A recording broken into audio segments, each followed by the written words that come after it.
Today's video is all about York. So from Ashington, taxi papuntang Morpeth.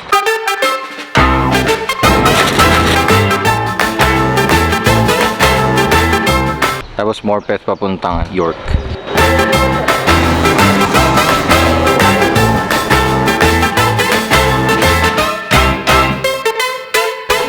Ano pupuntahan natin sa York? Yung wall, paglalakarin natin si Cesar sa wall.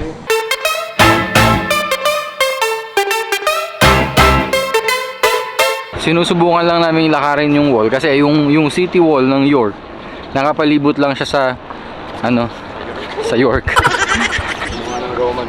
Protection against Saxons. Okay, protection against Vikings, sila pala yung Saxons dito sa loob. Tapos yung shambles.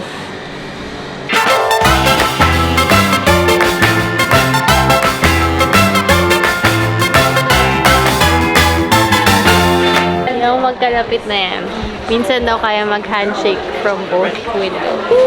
Ang shambles daw, lumang parang palengke.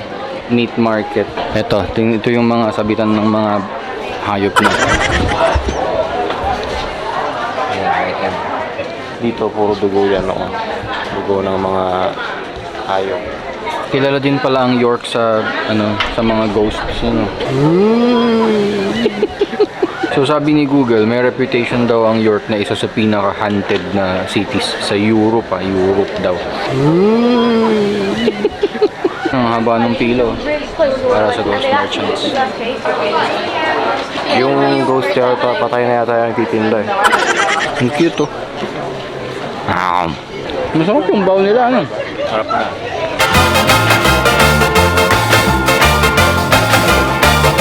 Tapos yung tower. Ito yung, ayan yung ayan yung castle na tinayo ni William the Conqueror. Oo. Check mo nga. Check ko mamaya nga. Tapos yung dungeon, o yung simbahan.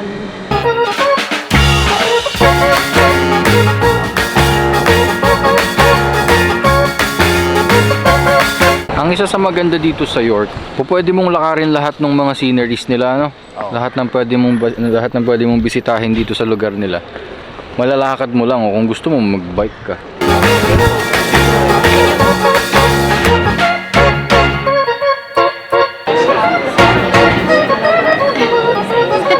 Wala bang pasta?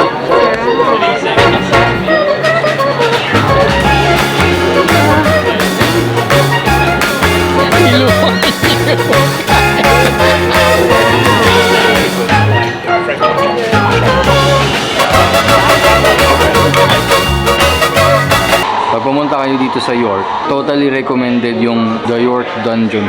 Tsaka kung susubukan nyo pala yung dungeons ng York, patayin nyo lahat ng mga pwedeng umilaw, kahit maliit na ilaw lang ng phone or ng relo. Para ma-experience niyo ng, paano ba yung English yun, Tol? Para ma-experience nyo yung na-experience ni Cesar. Kanina pa utot ng utot yan eh. Sabi ng babae sa kanya, I heard you. Ano sabi sa'yo ng babae, Tol? I heard you. Sumigaw daw ako, hindi naman ako sumigaw. Papatayin ninyo lahat ng ilaw para complete yung experience pagpasok ninyo sa dungeon.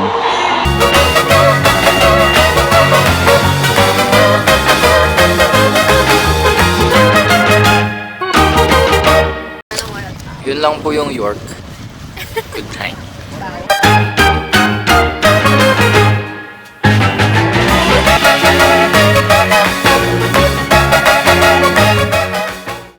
Alright, the day is over and this is how I'm going to end my video. Di pa over, Tol. Magsa-sunset pa tayo. Ay, magsa-sunset. Tatain mo na ako. Lakas. Too much information. Naudlot ang aming sunset. Wala. Si Madam kasi jumebs eh. Bukas babalik na ako ng Stevenage. Sad. That concludes our travel in York. Good night.